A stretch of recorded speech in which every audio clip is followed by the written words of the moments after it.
For learning objectives. By the end of this section, you should be able to plot distance time graphs. Mathematical model is a simplified and sometimes distorted version of reality. Models are used to try and understand how and why things happen, and also to predict outcomes of similar future events. Models are built on variables, things that affect the outcome. The more variables are considered, the more accurate the model is likely to be. What you are trying to find out will dictate how complex the model has to be. In the following exercise, different shaped vases are filled at a constant rate. The depth of the liquid is recorded against the time taken to fill the vase. The graphs are mathematical models of how the shape of the vase will affect the shape of the graph. In the exercise, time has been slowed down so that we can see what is happening. This means that our model will not be a perfect reflection of reality, but the outcomes will still be reliable.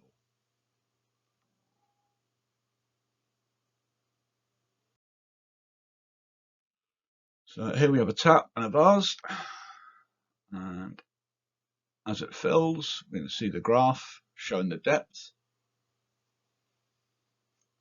The vase fills at a constant rate. The graph has a constant gradient. Our next vase, same depth, slightly thinner.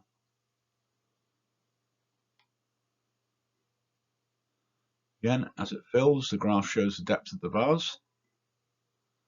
The vase fills faster, still at a constant rate. The graph has a steeper but still constant gradient. It's a straight line.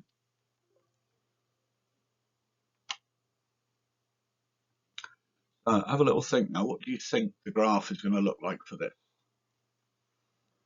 Well, the vase starts narrow at the bottom and gets wider at the top. So as it fills, it starts to fill fast. Then as it gets closer to the top, it gets slower. So the vase starts filling fast, then gets slower, and the graph is a convex curve.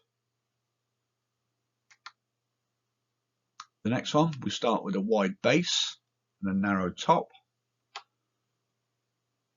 We'll watch this one fill.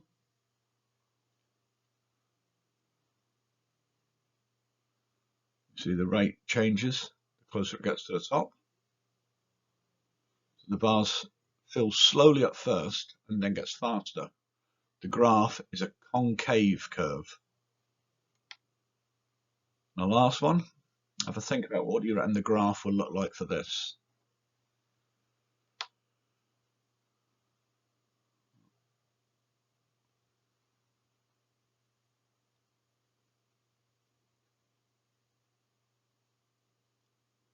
The vase starts filling fast, then slows down, then fast again. The graph is S-shaped.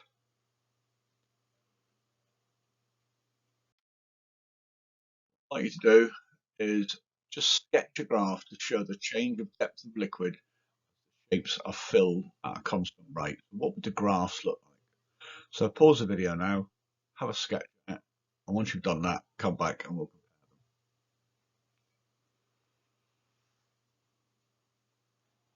So, question 1. Curved graph. 2. So it starts fast, gets slower, speeds up again, slows down, so it has a double S in it. Third one, just a single S-shaped. 4, it's a straight line with a constant gradient because the width doesn't change. Question 5, again straight line but steeper this time because it's narrower.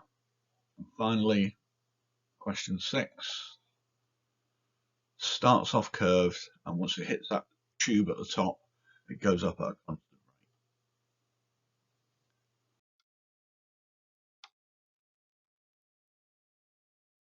rate. So Arthur drives to the shops. You see the graph. describing his journey. This is a simple model. It does not take into account acceleration or slowing down for bends in the road. The speed is recorded as a steady rate, a constant rate. Again, this is a model. It's simplified. We haven't put all the details in. It's just we've recorded it as an average speed. He spends 10 minutes in the shop. So while he's in the shop, his distance from the house does not change. However, time still passes. Therefore, we have a horizontal line. He then drives back home.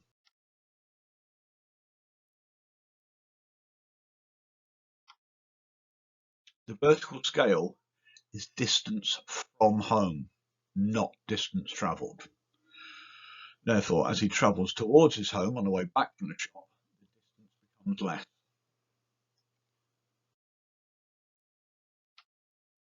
So every morning, Stuart catches the train from Colchester to Witham train station, then walks to school.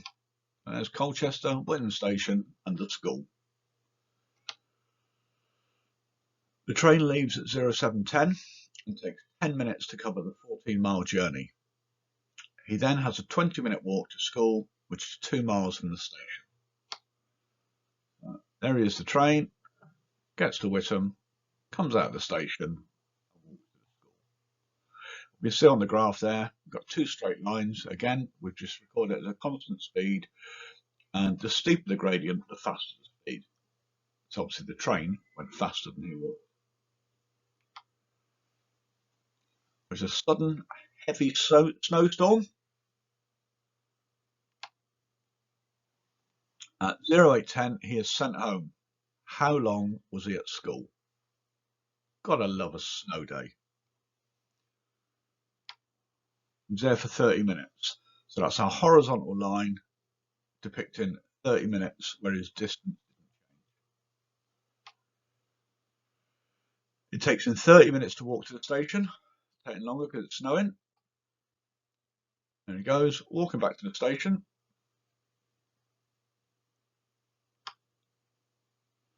After a 10-minute wait, he gets the train back to Colchester. So there's the horizontal line for the 10-minute wait. There he is, back on the train.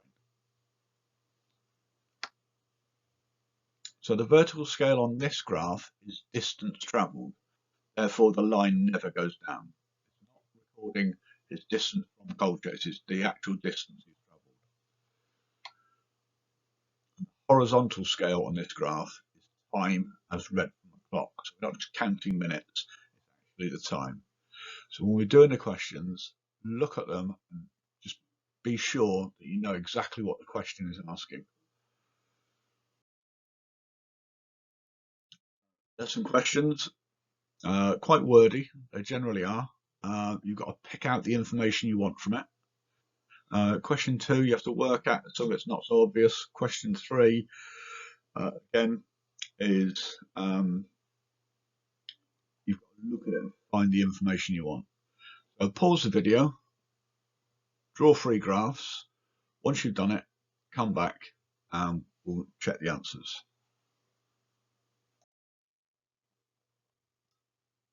So hopefully you've done that now.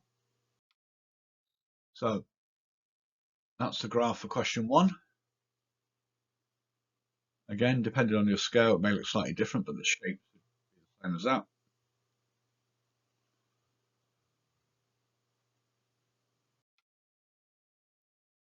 And 2, again, we have to dig around to find some of the information we need. That should be your graph. And finally, for question 3, that's the graph there. And part 2, how long did it take Billy to drive from Colchester to Cambridge service station? So after drawing our graph, you should have worked out that it took him 40 minutes.